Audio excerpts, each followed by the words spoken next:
Hey everybody, it's Steve with the Plastic Adventures podcast and toy community. And on today's episode of Plastic Bits, we're going to be talking about one of my very favorite hidden gem toy lines of the late 70s. It's Battlestar Galactica 3 3/4 inch by Mattel.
So shown here is the initial run of 6 figures, which ended up being 7 in the long run. But we're going to get into that in just a couple of minutes. Starting us off is Commander Adama, the chief officer of the Battlestar Galactica, followed by gold-plated goof-off Lieutenant Starbuck, whom I consider to be one half of the main duo of the show. And speaking of the other half, we were looking for an Apollo figure in this line and never got one. Apparently, it was for no other reason other than Richard Hatch not wanting to license out his likeness for the toys. Which is a total bummer because we're talking about a character who had equal importance to, say, like a Han Solo type.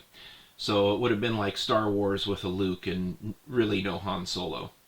The good news is that over the years and through the advent of 3D printing technology and casting, you can actually supplement your collection with some really cool custom-made 3 3/4 inch figures, commonly found on the likes of Etsy or even eBay.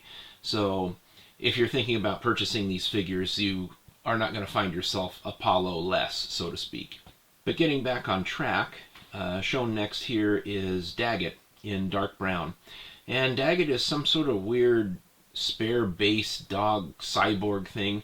I don't know if they were trying to shoot for some kind of like R2-D2 meets Chewbacca vibe here, but I don't really think the execution was very fantastic.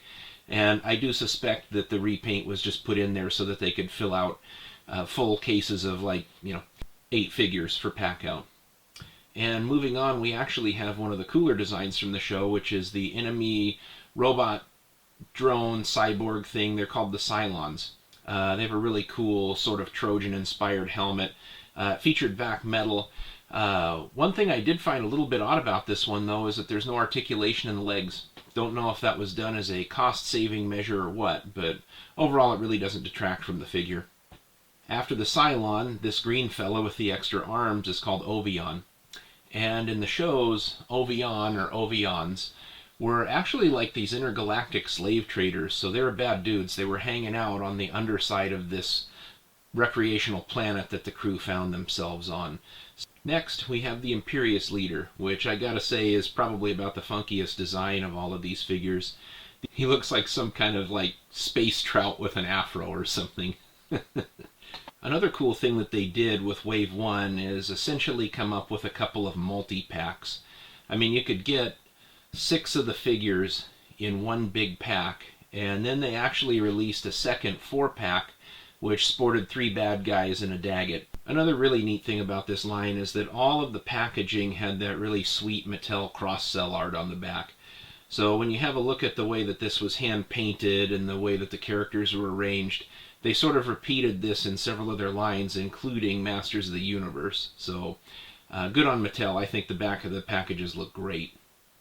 So there was a Wave 2, but this one was a little bit scaled back. This next wave that came out was actually, like all lines, one of the hardest waves to find, and it actually only featured 4 characters, one of which was a repaint. We ended up with the Cylon Commander, which had a really neat gold vac metal design. Bore, who was sort of like this strange pig person, one of the denizens on that recreational planet I was mentioning earlier. And he came with what looks like a giant turkey leg for an accessory.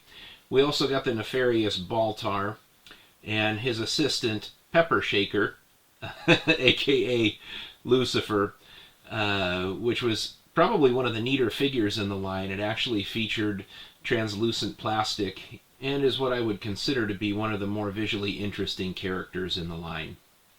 So far as I can tell, there was only one multi-pack released, and it looked to be some sort of a catalog mail-in or a premium, and you got the Cylon Commander, Dr. Pepper Shaker, and Baltar in that pack, in just a plain cardboard mailer, much the same as some of the Star Wars figures came out in from those Sears and JCPenney catalogs. One thing I will mention about these figures too is that no matter how cool the paint apps were, the cloth accessories, the little guns, there is a glaring omission on these toys. That's the fact that they didn't bother putting any paint on them for eyebrows, eyes, mouths, anything like that.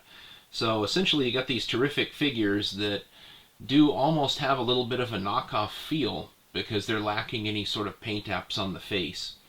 As you can see, put them up next to this Return of the Jedi Luke Skywalker, who is also a very simple figure with very simple accessories and cloth accessory, and they went ahead and did some paint apps on the face. It just gives the figure a little bit more finished look. Paint apps aside though, these 1978 Battlestar Galactica figures from Kenner I think are a really great addition to your old 4-inch figure collection. They were perfectly in scale with Star Wars, so they could play with the Star Wars vehicles, and a lot of the designs look like they might have popped right out of the Star Wars universe.